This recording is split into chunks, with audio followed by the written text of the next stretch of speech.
Hi అండి, అందరికీ నమస్కారం. ఇది నా నుంచి ఒక చిన్న రిక్వెస్ట్ అండి. విజయవాడలో ఉంటున్న వారందరి కోసం మనం మనస్ఫూర్తిగా అయితే ప్రేయర్ అయితే చేద్దామండి. అందరూ సేఫ్గా ఉండాలని. నిజంగా చాలామంది సఫర్ అవుతున్నారండి. ఆ వాటర్లో మునిగిపోయి కొట్టుకు వెళ్ళిన వాళ్ళు, అలానే చాలా చంటి పిల్లలు కూడా చాలా ఇబ్బంది పడుతున్నారండి. ఇంకా కొంతమందికి అయితే కానీ ప్రభుత్వం వాళ్ళకి హెల్ప్ చేస్తుంది, ఫుడ్ అదంతా ఇస్తుంది. కానీ కొంతమందికి అయితే దొరకడం లేదు కదా.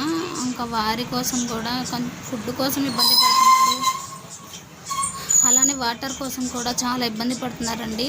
కొన్ని వీడియోస్ చూస్తుంటే నిజంగా నాకైతే చాలా బాధేస్తుంది ఫ్రెండ్స్.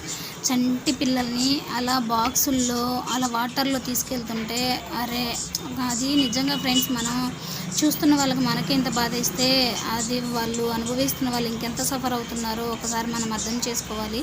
కానీ మనం ఏం చేయలేమండి. వారందరి కోసం మనం మనస్ఫూర్తిగా ప్రేయర్ అయితే చేద్దాము, ఓకేనా? ఇది నా